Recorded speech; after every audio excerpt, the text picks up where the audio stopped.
So many people have said that Vancouver is an ugly city in an absolutely superb location.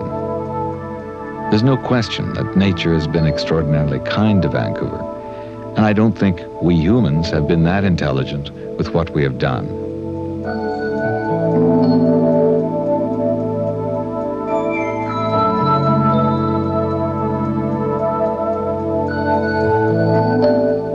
It's this relationship between society and the environment that is the basis of civilization, as I see it.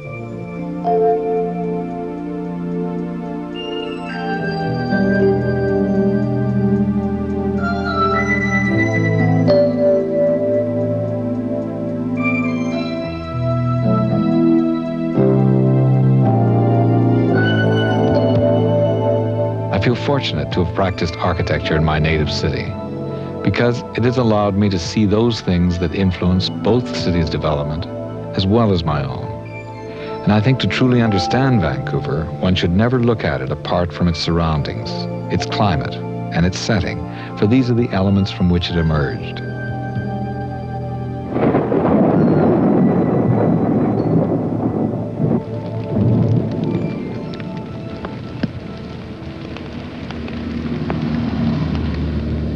I think nature is very beautiful, very cruel, very demanding on the West Coast, and I think the rain is part of that.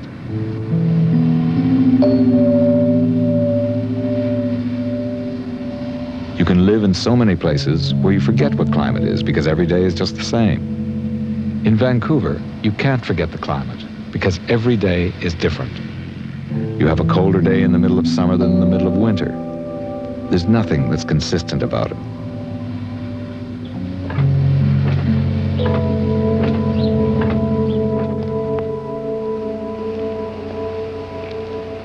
Since nature plays such a visible part in our lives here, I think it only makes sense to live in harmony with her, to bring what is already there into our lives.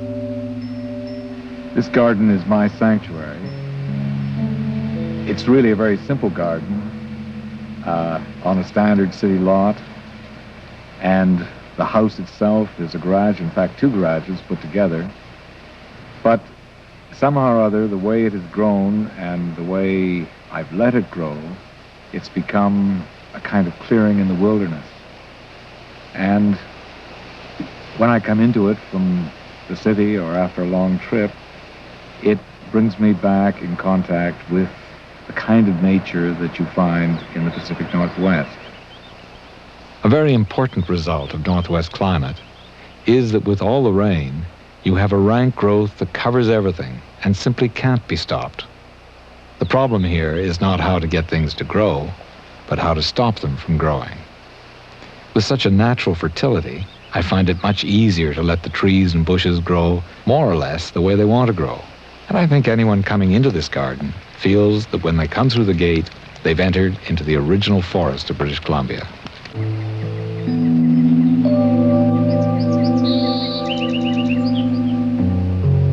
When I was at logging camp many years ago, I used to wander off alone into the forest. If I went far enough, I'd really feel that I was away from civilization. And there is an awesomeness about that, a mystery. This is the same fear that I'm sure the native people felt when they went hunting years ago. So many of their legends dealt with the taming of forest spirits, and these have been incorporated into their massive carvings.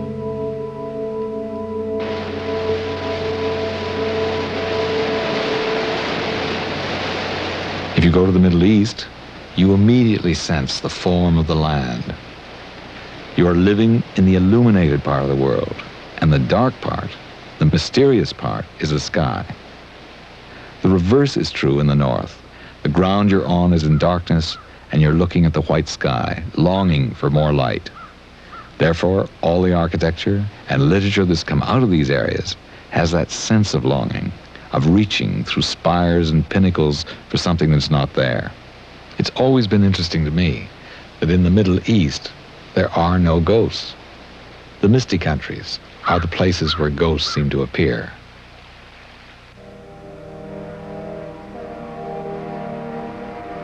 Whenever I travel to Europe, I'm struck by the profound love the people have for their cities. You can sense it immediately. North American cities, maybe because they're so much younger, have much less affection attached to them. It seems that people go to the city to work and can't wait to leave again at 5 o'clock.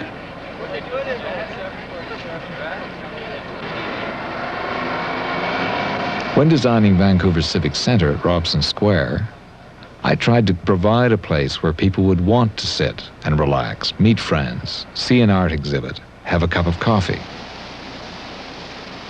I feel strongly with all architecture that it absolutely must relate to the physical context, to the climate and the setting.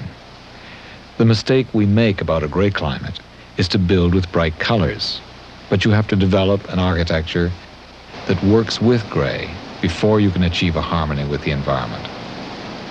The Japanese understand that. That's why their ancient buildings generate such feelings of tranquility. In fact, there was a Japanese tradition that when someone was sick, the first person you called was not the doctor, but the architect.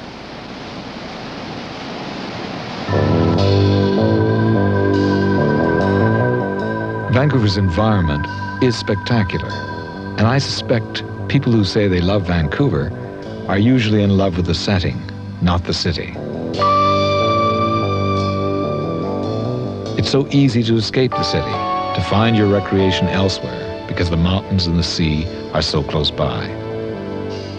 Grouse Mountain is part of the Coast Range that stretches right up and down the coast of North America.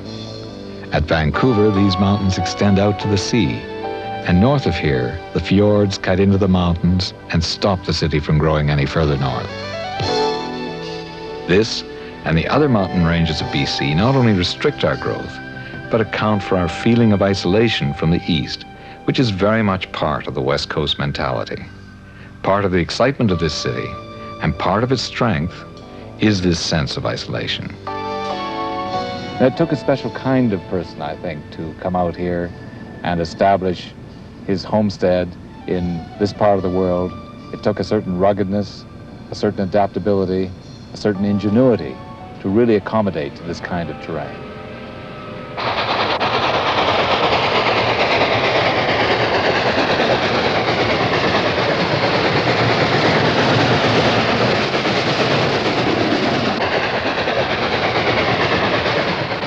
I've often felt that the kind of men who worked on the railways that opened up the West and the kind of people who settled here in the early days really shaped the future of Vancouver. There was so much here that I guess the natural reaction was to tame it as quickly and effectively as possible, and that involved destruction of the environment. Pushing the Canadian Pacific Railway through the Rocky Mountains was a matter of literally blasting rock and tearing down forests. When they were clearing the land, the loggers developed something called the bowling pin method. They would partially cut down several acres of the huge trees, then they would fell one tree, which was designed to fall on all the others and bring down the entire 5 or 6 acres. The herring were so plentiful that the men from Spratt's fish oil refinery would just throw sticks of dynamite into the ocean and rake in the fish off the surface. It was a natural reaction, the weakness and ineffectiveness of man against this awesome, rich country.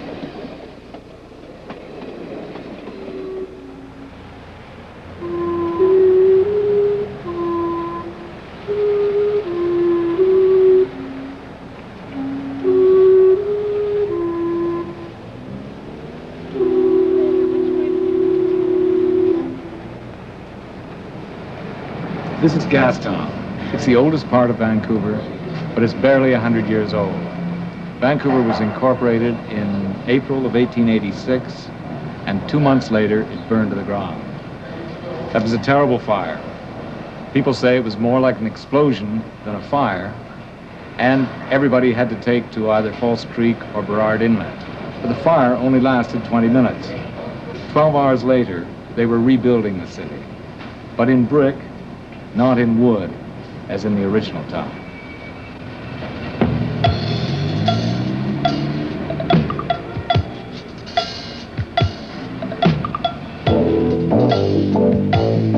After the fire, Vancouver became a boomtown. There were so many real estate offices, in fact, that they outnumbered the grocery stores. But in recent years, this area had become a Skid Row area of the city. Until a few years ago, council decided to restore it and declare it an historic district, a mecca for tourists and Vancouverites who come to remind them of their past and to enjoy the good food of the restaurants.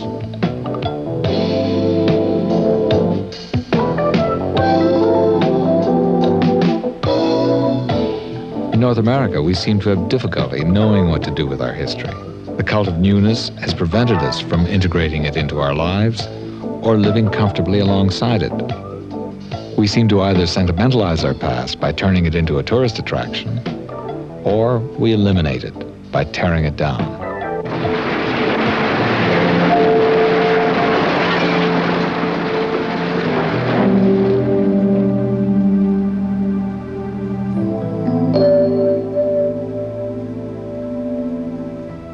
Great beauty for me is not the beauty of nature, but it's what the human intervention has been in that natural beauty.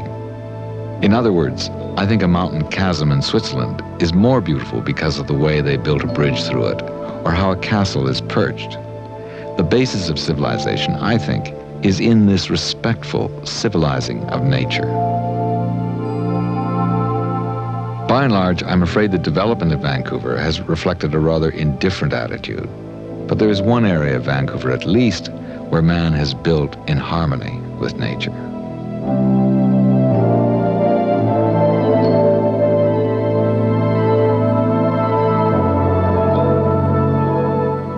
It can be found here in Stanley Park, Vancouver's great natural preserve.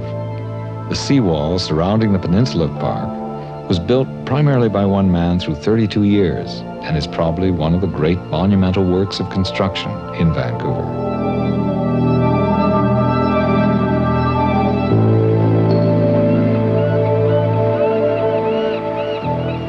What it has done is to make the whole seafront open to everyone, so that as a place of recreation for runners, for cyclists, for walkers, it is one of the most beautiful areas of Vancouver.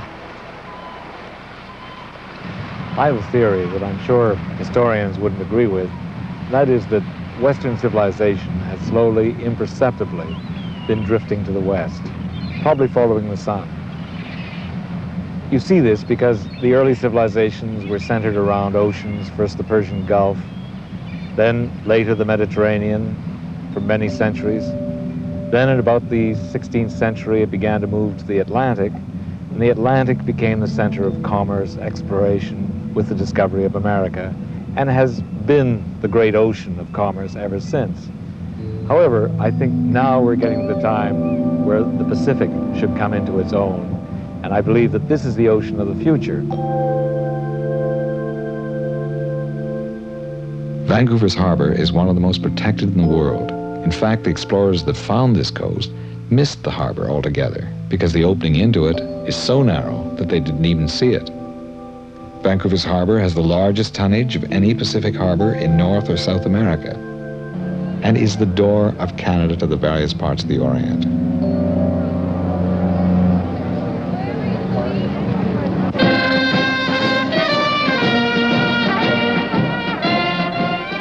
Any culture is enriched by the ideas of people from many parts of the world. They may have come by accident, they may have come because of the promise of employment. But right from the very beginning, Vancouver was a mix of immigrants from many different cultures. All of these people assimilated into the fabric of the city. So we don't have the clearly defined cultural enclaves that you find in many cities where people have come more recently. And I think they've added immeasurably to the richness and diversity of the city.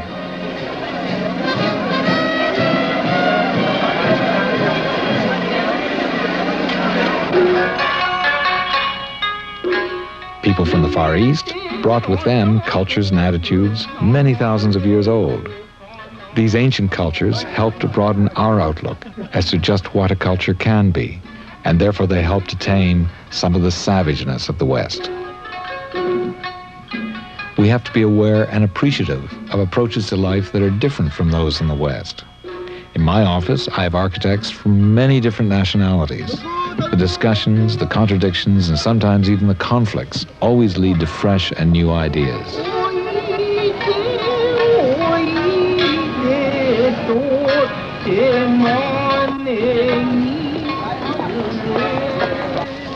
Now, the wonderful thing about Vancouver's Chinatown is that you could step into it and feel that you're in Hong Kong or even parts of mainland China.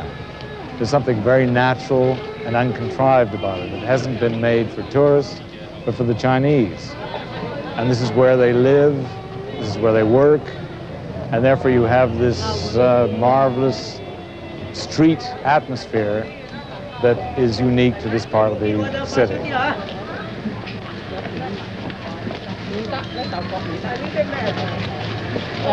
When we talk about how to improve cities, Chinatown is a good lesson. The ordinary North American city is fragmented, and people find that they must go to different sections of town many times a day for different functions. In Chinatown, the streets are where people live and socialize, where there is a vitality because people enjoy being here. There is a spontaneity here that you just don't find in most North American cities.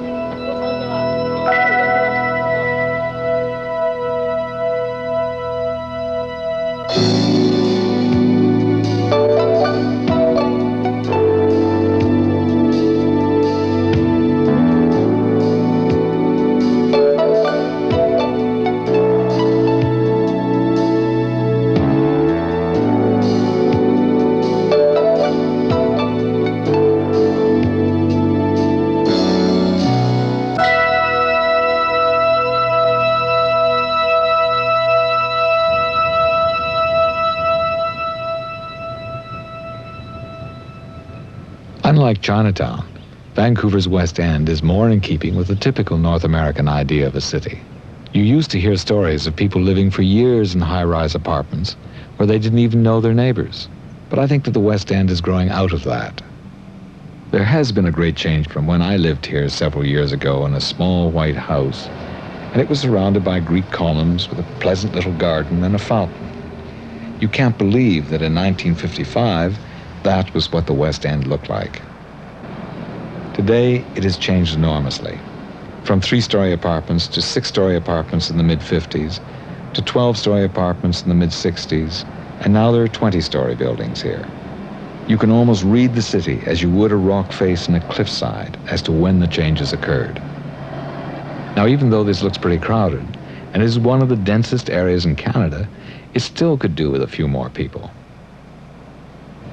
You have to compare it with cities such as Paris or London, where the density is far, far greater than this. And part of the reason that they are such important cities and such interesting cities and cities responsible for developing a major trend in culture is because of that density. You need the interaction of people, you need to have people on the streets jostling one another, you even need to have the discomfort of too many people before that energy, that charge begins to develop that is the basis of a culture.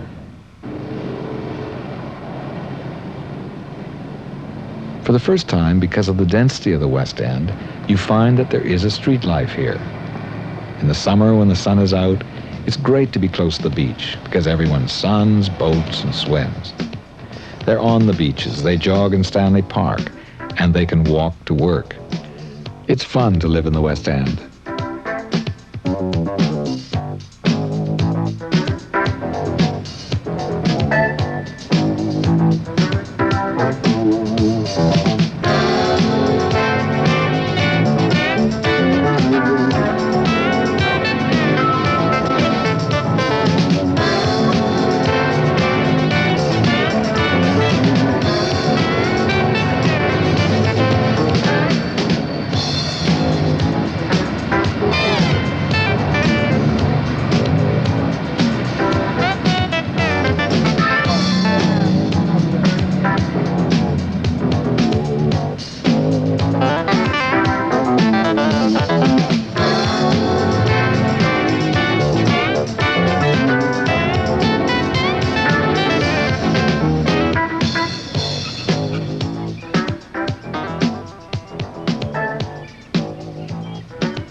Because Vancouver is so very young, We haven't had a long history or culture to fall back on, so people have had to find their own unique ways of looking at the world.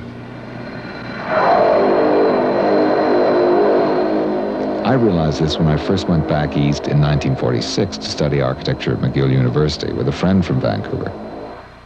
Being Westerners, I think we had a certain brashness, but also a freshness and originality.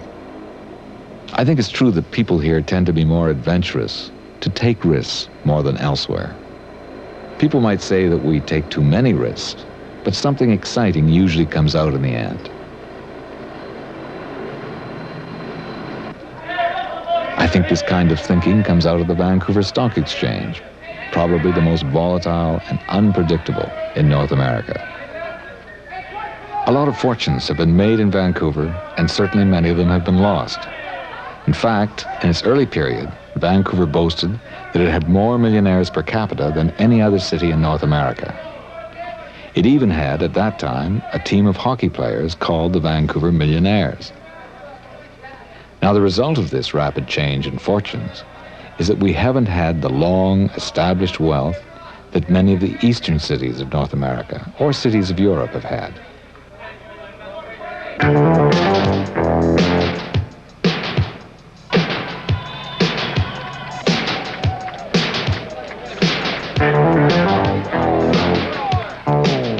Vancouverites do tend to do things to excess.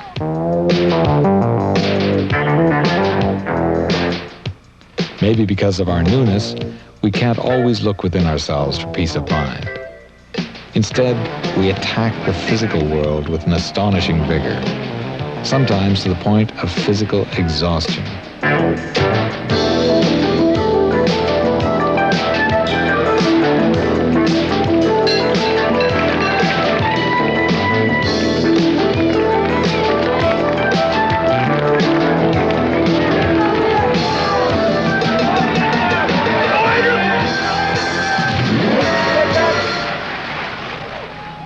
Vancouver exists in a northern climate that is much in common with Northern Europe and Scandinavia.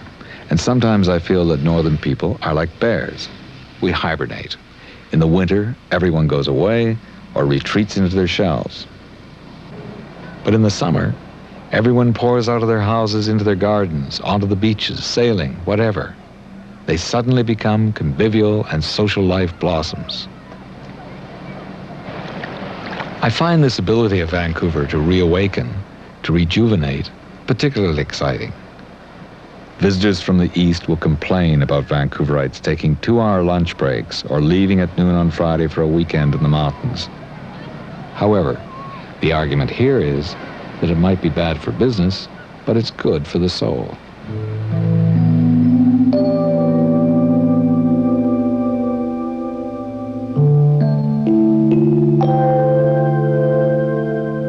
I'm convinced that until there's a profound harmony and understanding between a society and its environment, that you don't begin to show civilized ways.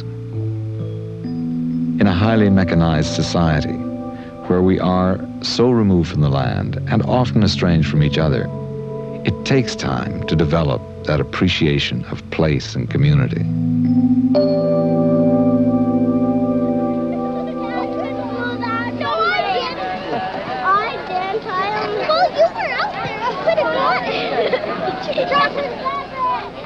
I would say that only recently have we begun to really enjoy the city. The various sea festivals that we have, the annual Children's Festival, the Folk Music Festival, which takes place right on the beach, indicate an enjoyment of the sea and the circumstance of the city. They suggest that people are really taking pleasure in where they live.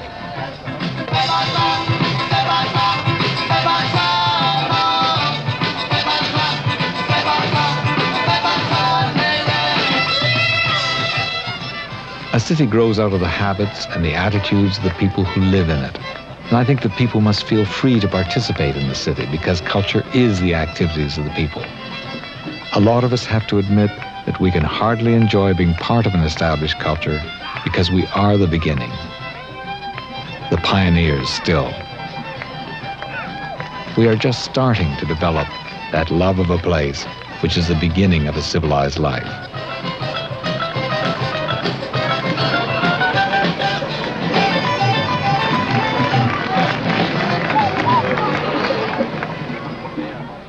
Once in my earliest travels as a student, I was marooned in Sicily, and I was asked by an old fisherman what my country was. When I replied Canada, he asked me again and became hostile when I replied in the same way. Only after heated discussion did I realize that Canada, in Sicilian dialect, stood for a contraction of the Spanish acá nada, which meant there's nothing there, or nowhere. So I've sometimes wondered whether our country was not really named by some early Sicilian navigator who took one look, said Canada, and sailed back home. But I have learned from my experience of the Orient that nothingness can be a positive virtue. Above any other state of matter, it has the greatest potential, for out of it, anything can be created.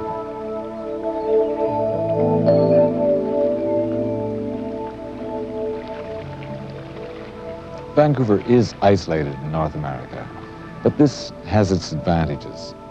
It's given it a chance to develop on its own with a certain uniqueness and freshness that I think anybody that comes here recognizes. At the same time, it's very much a North American city with all the brashness and vulgarity and vitality that we associate with these cities. But the environment has changed it. The environment has softened it. The sea is cut into the edges of the city.